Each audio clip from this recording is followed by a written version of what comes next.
I think practice 7 maybe. Back on the practice fields today.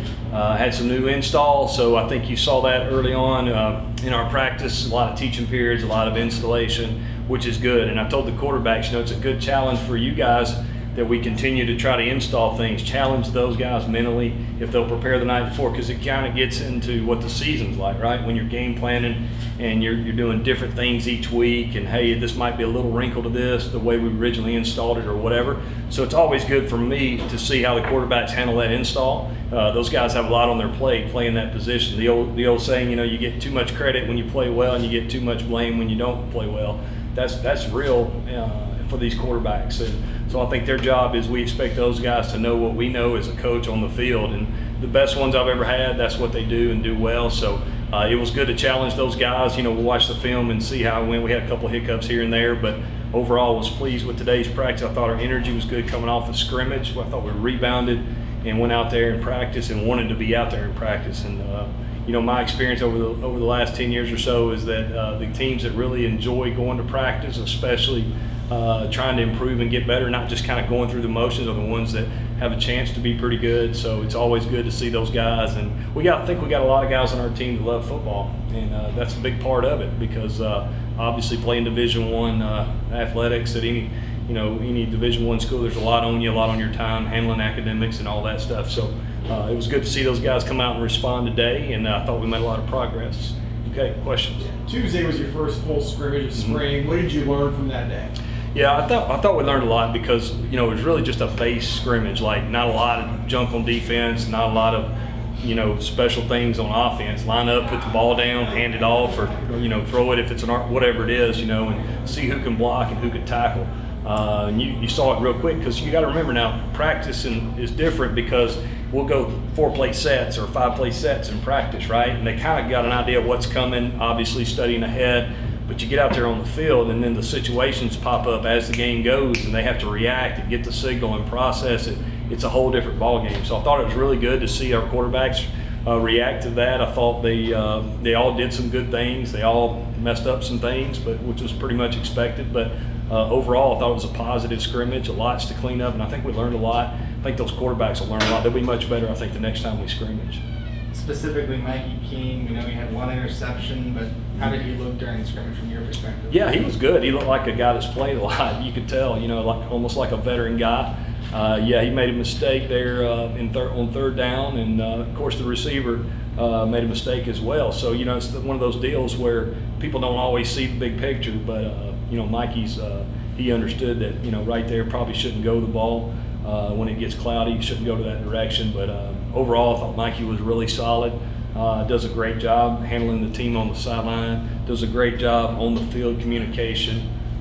Really kind of an even kill guy, never too high, never too low, which is what you like, and made some good throws too, I thought. Good decisions in the RPO game. So overall, I thought he had a really positive scrimmage. John Rice, on that note, how was his first live scrimmage here at UCF? Yeah, he wasn't live this scrimmage. That might change. So there was a couple plays that were kind of wild plays that you feel like he might have gone to the house on a couple things. I thought he made good decisions. He threw a nice ball up the sideline on a wheel route. With him, he had a couple busts on protection calls, which was kind of somewhat expected, I guess. So a guy that hasn't played quarterback near as much. Again, the live reps in a game situation, first down, second down, okay, now it's 3rd and 3. Now it's a big play, we're going fast, tempo play, okay, reset, now it's 2nd and 8. You know what I'm saying? Like all the different situations, it's not scripted like practice. So lots for those guys to process, but really impressed with how he did the first scrimmage, considering a lot of stuff thrown at him. And now, the key now is taking that next step in the next scrimmage to continue to process and do all that. How would you describe the competition at wide receiver? I think we have some guys obviously returning that have played. You kind of know what you're going to get with those guys. I think Coach Hurd rotates those guys and creates that competition, which is really important. Obviously, you got O'Keefe and Flash and Jalen Griffin. I mean, those guys have played a lot, and then Kobe Hudson's in the mix. I think Amari's having a good one. A good spring so far. Then we'll have some more guys come in the summertime. So I like that room. I think we got a lot of potential in that room.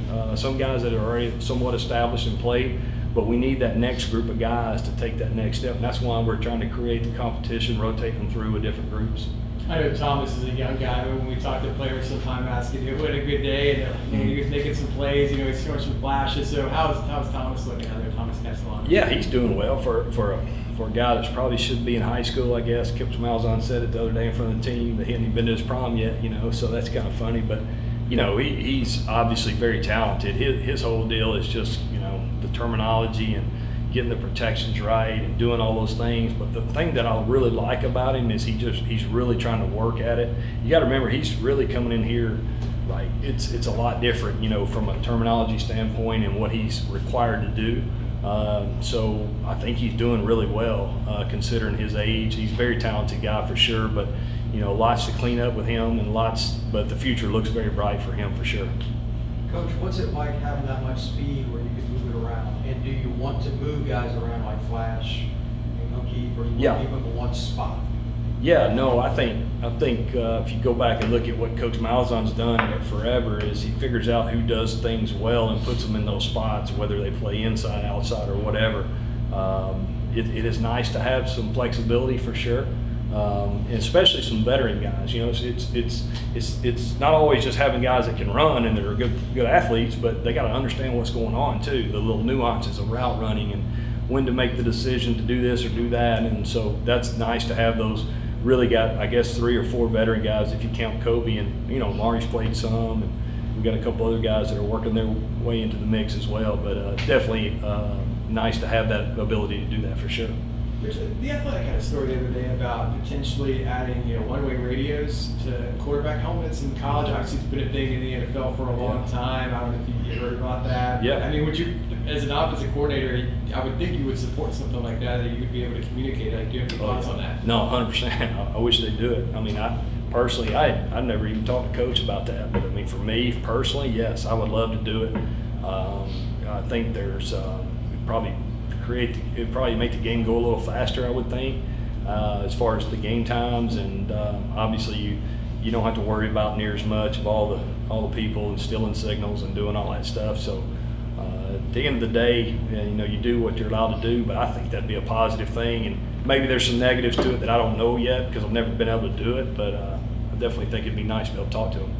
With how Isaiah's being used this spring, what are the opportunities for other guys in the running back? Yeah, great point. I think obviously I thought Johnny looked great in our scrimmage. He's very sudden, got a great burst, which we understand. He made a lot of good plays for us last year.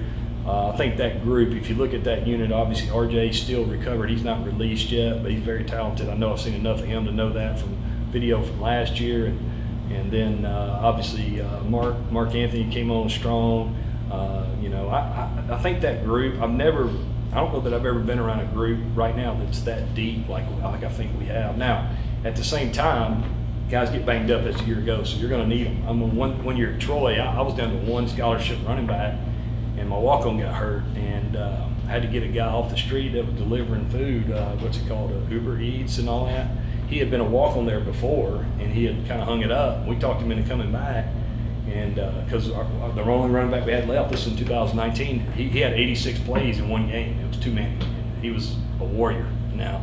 So we got this guy to come off the street who had been a walk-on, great kid. I think he's what do they call it, Air Force paratrooper, go down and rescue pilots and stuff now. I mean, he was fit. And so we got him to come back out, and we took him on a road trip to Akron. I think he carried the ball 14 times in that game. We got the lead. So unfortunately, next week he was on kickoff team towards ACL, so that was a tough deal. But the kid wanted to be a part of it again. He helped us out. I'll never forget him for it. But the depth I think we have, and I hope I didn't miss somebody there. If I did, help me out. But I think that room is very deep, and then obviously you add Jordan in there too. He's a newcomer this spring. He's still learning. Obviously his head's spinning, but that group's got a lot of potential to be really special, I think. How has Joey Gatewood made the transition to wide receiver? I know it's only been a week, but does he do some things, and like how are his hands? Yeah, sometimes his hands are good. He does some natural things. Sometimes he's very athletic. It is different though. Like when I was a high school coach, a lot of times we try to get basketball players out that were good basketball players, but it's like, man, they don't move the same out there in football. A little bit different. I think Joey's going through that at wideout a little bit. Like he's thinking a little bit, processing, okay, how deep's this route need to be and so forth. He's got a lot of potential. I mean, it's going to take him some time because he's played quarterback his whole life, obviously, and it's a different deal and going out there being physical and doing all that. But really, really pleased. His attitude's great, and he is talented. It's just, honing him in and getting him to learn everything, the details of what he's got to do. What are you seeing from the guys in terms of blocking ability? Yeah, I think Coach Miles, on any team he's had, that's a premium. He spends a lot of time talking about it, a lot of times showing them, and a lot of times doing stuff. It's a mindset I think those wideouts have. When I watched film from last year, I mean, it's a lot of the things we do, getting the ball on the perimeter and so forth, really require the receiver to do a great job out there blocking it, being in position and battling. And, obviously the veteran guys are really good at it. The younger guys still learning sometimes. They get on them too quick or too late or whatever, or their angle's bad. But I think Grant Hurd does a great job teaching that too. He's a very good teacher. And, those guys are going to have to block if they're going to play. All right. Appreciate it. Appreciate it.